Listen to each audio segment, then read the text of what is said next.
Hey guys, what am I working on now? Well, I'm working on that Dodge Challenger. The latch finally came in, so we're going to be installing that. So here's the new latch. It's really not a terrible job if I'm not mistaken. From what I recall, it's been a long time since I did one. You basically have these three Torxes on the outside that you got to take out, and then you got a couple of rods you got to take off. I already took the lock rod off. It's hanging out on the seat here, and there's two electrical connectors, and then you have this one cable too. I don't recall what's involved in getting it off the handle up inside there. I believe sometimes it's easier just to leave the cable alone and basically discard the new cable that comes with it, because that's not an issue. There's nothing wrong with it. Because I believe to get it off of that end, you have to take the outside handle off. So, but let me get this out. Basically, like I said, it's 3 bolts. This thing should come right out at that point. So let me undo those and get that going. And there I got 2 of the bolts out. So then this one should pretty much just walk out. It would stick out if that, see, it'll stick out like that. There we go. So now it should pop out.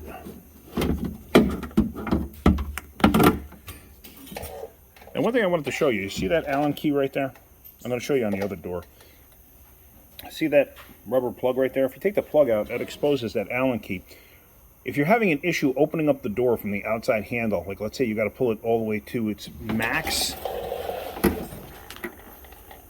like this, and then like really fuss with it and get it to release, what you do is you come inside, or you pull that plug out, rather, I should say that, and then you get to that Allen key, loosen it up. A lot of times you just loosen it and retighten it, and it repositions the rods on the inside of the latch, or the mechanism on the inside of the latch here, and it actually allows you to reposition the outside handle and its orientation to the latch.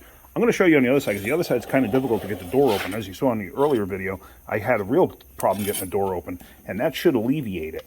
So, but let's get this off of here. Like I said, I'm just going to take the cable part off, because I don't feel like taking the outside latch off, or the outside handle off. And technically, the problem is with the electrical part here. It has nothing to do with this cable or anything else. There's nothing wrong with this cable, so why bother going through the hassle taking all of that off when there's really no reason to. So let me just, this should just pop out. Put that down. This piece should just pop out upward. I might have to get a pair of pliers or something, but as you see, the metal there has an opening. You pop that up, and then you have this type of clip that hold it in place.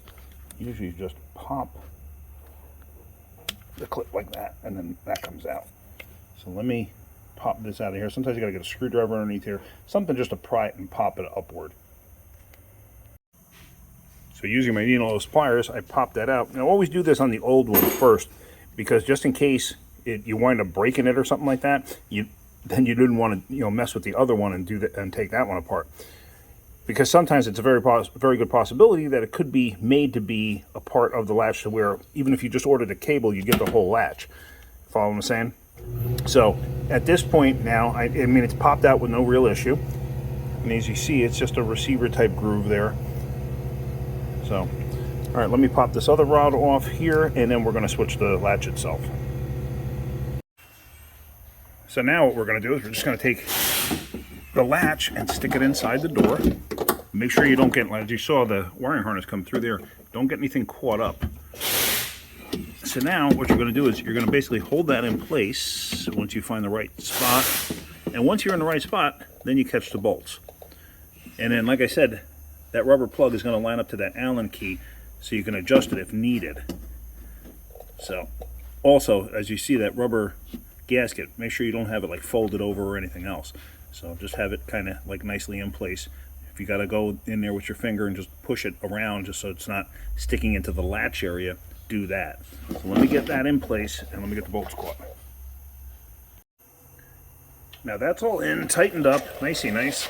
So now I'm going to catch the lock rod, I'm going to put the electrical connectors in place, and then we should be good to go. So that's all back together now, so let's close the door. The window should go up on its own, and it did. So let's do a parasitic draw test on this thing. Actually, I'm going to put a couple tools away, and then let's see how long I'm going to wait a couple of minutes because last time I think I waited like 10 minutes or so before the window started acting all wonky.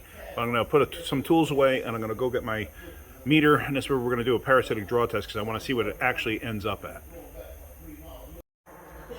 So there we go. We have the door open right now. As you see, I got my meter hooked up. We got 2 amps of draw. I'm going to close the door. Just close the window. And let's look at the meter. So there we go, 2174. Yep, see, it's dropping right away. Remember before, this thing would sit there and never drop? So all the modules are going to sleep. It also, just in case you didn't know it, when you open and close the doors on most cars nowadays, almost every single one of them, you may not notice it, but the recirculation door opens to let outside air in. This way, when you close the door, it has an escape route for the air. Because if the recirculation door was closed, so basically you're just recirculating air inside the vehicle, and you go to try to close the door, it may not allow the door to close. So sometimes if you ever sitting in the car and it's nice and quiet and somebody opens the door, you may hear something in the dash go, and that's the door moving, and it does that on purpose. So we're going to leave this right here. This is all good. See, now we're absolutely perfect. So we're going to leave that right there. What I'm going to do is I'm going to just button this part of it up. I'm going to make a separate quick video on adjusting the door. Like I said, I want to show you that whole process. So that's pretty much it. If you're getting something out of my videos, hit that like button. If you could, please subscribe. All right, guys, have a great day. Keep wrenching.